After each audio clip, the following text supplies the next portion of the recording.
know, and if you just want to see for yourself, just drop some oil on it, drop some training fluid on one of them, drop power steering fluid on the other, and dip the brake fluid, and it'll show you within minutes, 2 minutes, the condition of the fluid. So, and that's or some of us just take one of the strips, go under the car, hold it out there for a minute. Boom, you got it, right? Or you back the car out and just use what's on the floor. That's exactly, yeah. Hey. There you go.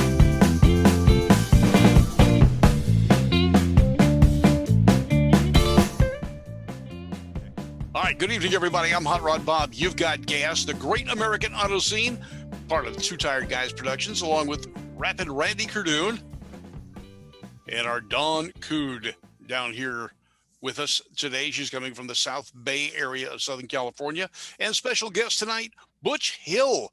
He drives one fantastic flame Studebaker. And, you know, we talk about the car hobby and industry being such a small group. We got a video today of Butch racing at Bowling Green during the Holly Hot Rod reunion. And in the background, it's me talking about him because I was the guy on the PA at Bowling Green. Studebaker champion, he says. It's got a Hemi with a 392, but it's got the Hawk rear fenders. Studebaker was on a big budget back in those days, and they couldn't afford to make steel stampings, so the fenders, the fins, were actually add-on fiberglass.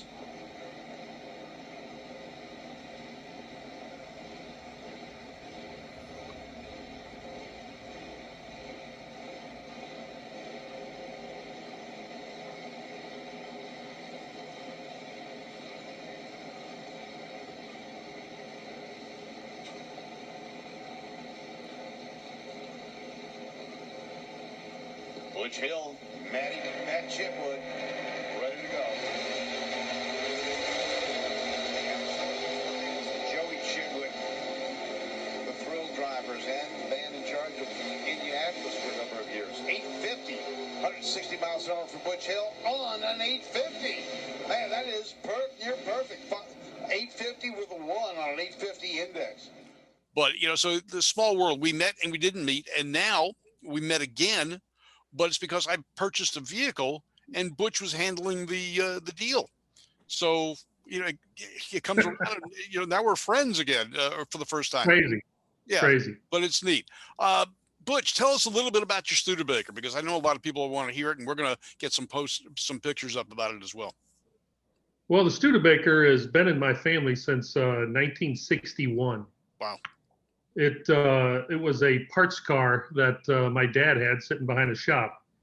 In 1963, him and his brother, who, by the way, raced for a living back then, right after the war, and they were called the Hill Boys, and they raced roundy round. They raced in California. They raced all over the country. And then in the later in time, actually in this about 63 is what we're talking about now.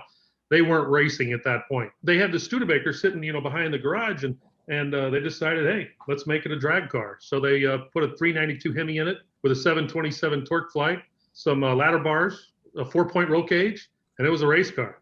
Wow. And believe it or not, today I still run the same ladder bars that were built in 63. And they seem to work. I mean, you launch hard. Oh yeah, and they still work. And we check them out all the time. That works fine. Now, it still has a Hemi. It's blown injected now. Before it was blown but not injected, and had a couple carburetors on it. But now it's a Donovan Hemi. We surpassed the iron block, what it could take in pressure. Yeah. And matter of fact, we talked to Don Garlitz at a race one time and at Indy, and he's like, we blew the motor up. We actually blew the cylinders, kind of made nice gaps in the cylinders.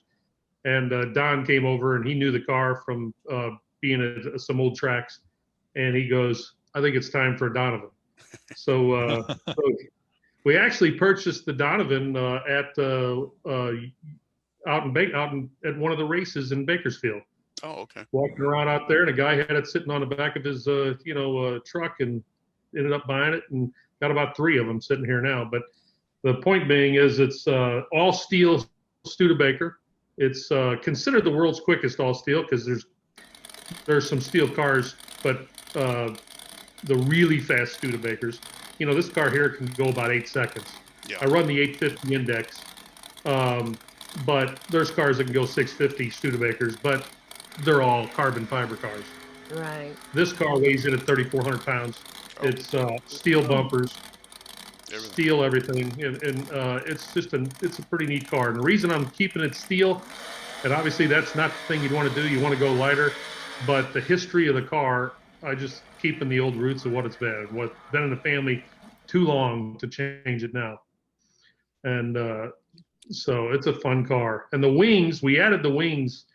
I can't remember what year we added those wings, but we just decided to chop the top, add the wings, and give it a little. It used to be a primered car, and then it became a red car, and then the paint job that you see there, me and my buddies did, and it's been on there for so long. I don't even remember when I did it.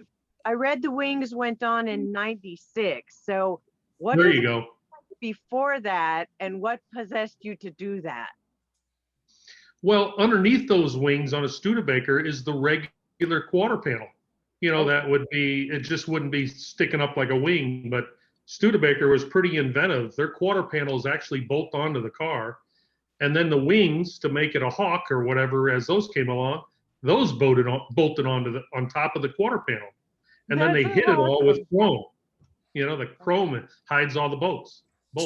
Studebaker got really good at that, if you remember, because at one time when they took over Packard, and a lot of people don't want to remember this car, but like the 58 Packard was basically a Studebaker that they grafted on these wings on the back, you know, a little bit of grafting in the back. They had some grafted on some panels in there in the front, so you can have 4 headlights or 2 headlights on each side instead of the 1 from the 57 Studebaker. So they're no strangers to putting stuff on the back of their cars. No. Exactly.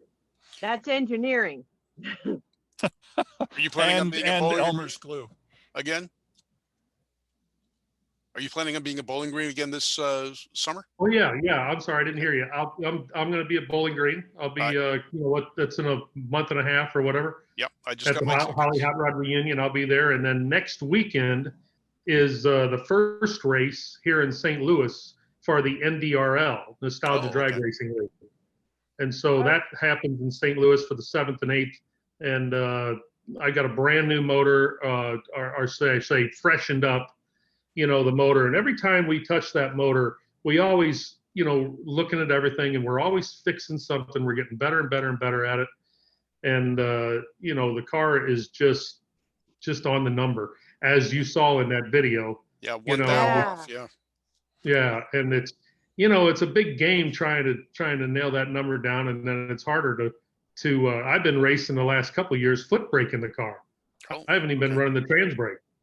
And, so to be competitive, I've got to get my trans brake, you know, back in, you know, it's in there. I just not been using it. I've been just foot braking it like a street car. And, with the blower, you can do that. Yeah. Is it so, pretty but I got to get competitive. Yeah. Say it again. Is it pretty consistent? It's very consistent. It's, you know, I pretty much can tell on every run if I'm, you know, where I'm at with the run, if I'm going to be on the number or, you know, a 10th off or a 10th under. The other day, I took it to bowling just to test the new motor.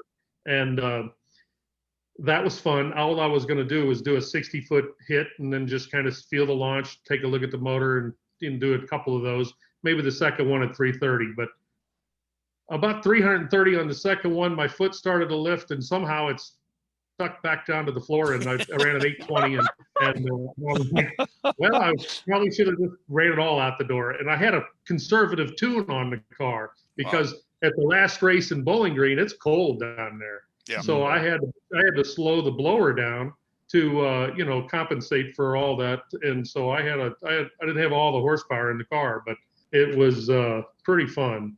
And there's no electronics on the car other than a trans brake. There's zero anything controlling the car down. You know, I don't have anything controlling how you know, reading the fuel. You know, it's all by Looking at a spark school. plug the old way, you know? Right. Okay. All right. Is Now let's. the NDRL running a full program this season? Yeah, they are. They're running Yeah. a full, I think, we go to we go to St. Louis, then we go to Bowling Green, then we go to Norwalk, Ohio, and I don't have the list up from me from there, but we go somewhere else and then back to Bowling Green and then St. Louis a second time and kind of bounce around those tracks, you know.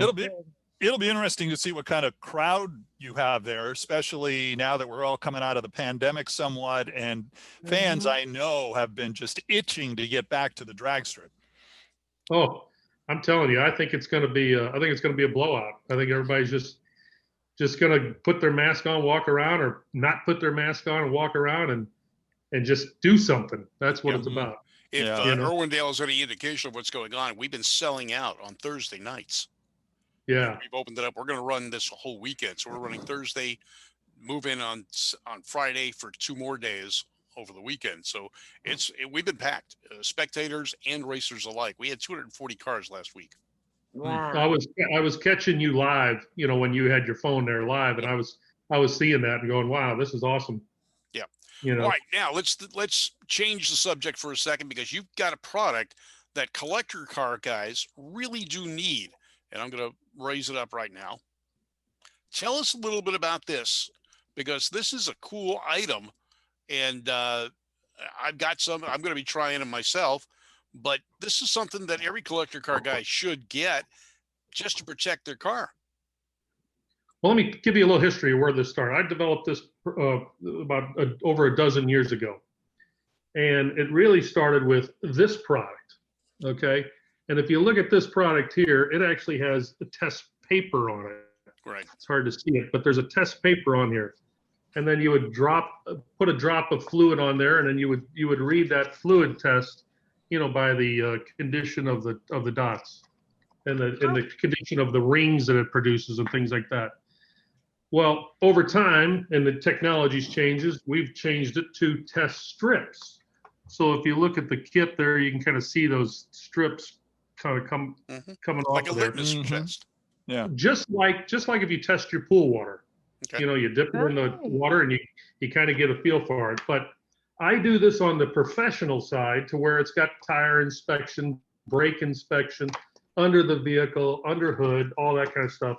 And I sell these kits all over the world, and it could be branded, the same kit could be branded as Big O, Napa, Mighty Auto Parts, Parts Plus, and the list goes on. And I've got over 300 different private branded ones we do for people. And you know, doing that, you know, I mean, that's my bread and butter, and we just get busy and forget about other opportunities. And I just got to thinking, I'm a car guy. You know, I got the race car. I've got other cars like this one that we'll talk about someday. Oh, wow. And, 39. 39. And then the point being is, you know, I know, because I've got a Chevelle that, you know, I built 5 years ago and it's only got 3,000 miles on it. Well, starting and stopping engines is not very good for oil, for your fluids. Is that the 70 Chevelle? Say it again. Is that the 70 Chevelle? That's my son's. Mine's black. It's a 68 convertible. Ah, okay. And, you know, the thing Very about it is, you know, creating this kit for the do-it-yourselfer, the DIY guy, you know, where they can actually get this kit. It's very simplistic. Bring it into their garage or outside their driveway. Inside this one has got it for your antifreeze. Okay, inside this kit is for antifreeze, and it has to be sealed in there because of moisture. It's trying to test moisture. So that's why it's in what we call a Band-Aid. And then the other ones, which are right on the kit, and they're not checking for moisture. This one's for brake, and it's testing for the pH level. The other ones are testing for basically the metal, as you can kind of see some of these. Get the lighting right. There you go. You can see the test strip that's on there, and you basically just pull the test strip off the kit. So you got it in your hand now, you know, and then you dip that into your power steering fluid or your transmission fluid. You pull some out on the dipstick, and drop it on here to activate the test pad that you see right on, if I can get it there, on the test pad of that thing. So the And that's goal gonna is, it's a go, no go gauge, basically right here. so the goal is to find out how good your current fluids are, basically, correct? Exactly. I mean, you look at the money that people invest in these cars. I mean, you know, it's huge money. And then, you know, you could take something like this that's, you know, next to nothing in price compared to that. And, you know, you can just get a warm, fuzzy feeling, or you find a problem. You know, there might be like, wow, my brake fluid is bad. And then, you know, when collector cars, and they're all over the board as far as when the last time somebody changed their power steering fluid, and probably, and you know, it's probably when they built the car. Yeah. You know, Right. So, you know, I'm talking with guys like this for the same kind of setup, and but anyway, I'm about to go live. The website for this is called DIYInstantStrip.com. Okay. DIY, do-it-yourselfer, instantstrip.com. And that's going to be going live where you can order this thing May 4th or 5th, I believe. And then, you know, it's going to be under $10 for the whole kit, including shipping. So, Nice. you know, be a nice little kit. And you just take that to your mechanic if you're not doing the work yourself with the Absolutely. diagnostics. Absolutely. That's great. And you know, and if you just want to see for yourself, just you know, drop some oil on it, drop some tranny fluid on one of them, drop power steering fluid on the other, and dip the brake fluid, and it'll show you within minutes, 2 minutes, the condition of the fluid. So, Yeah. and that's Or just some of very us, simple. or some of us just take one of the strips, go under the car, hold it out there for a minute. Boom, you got it, right? Or you back the car out, just use what's on the floor. That's, you know. Exactly. Yeah. Yeah. Hey, There you go. some of us There are you like go. that. All right, Butch, I do appreciate you being with us. It's been great talking with you. We're going to talk again about this further Yeah. when things get released and you're ready to go. But thanks for joining us on GAAS, the Great American Auto Scene. Yeah, and what I'd like to do is once we get this launched, and we'll do a special price for your you know, viewers, Fantastic. and see how they do, you know. There we go. And we'll I'd give them like the to preview hear of it about right now. I'd like to hear about that 39 next time too. Well, that's a whole nother deal we ought to talk about. That's a pretty cool car. We can And do Yeah. it. you're also working on a 61 Impala too, I saw. Oh, it's On your Yeah, a little Facebook bubble. page. A little back. bubble top. That's got Yeah. a 2018 LT motor in it. Next And time, it's, next time. It's yeah. So let's do it again. I'd love to do it. We will. Sounds great. Butch, thank you very much. I'm Hot Rod Bob. Randy Kerdoon, Don Cood. You've got gas. Take care. Thanks, Butch.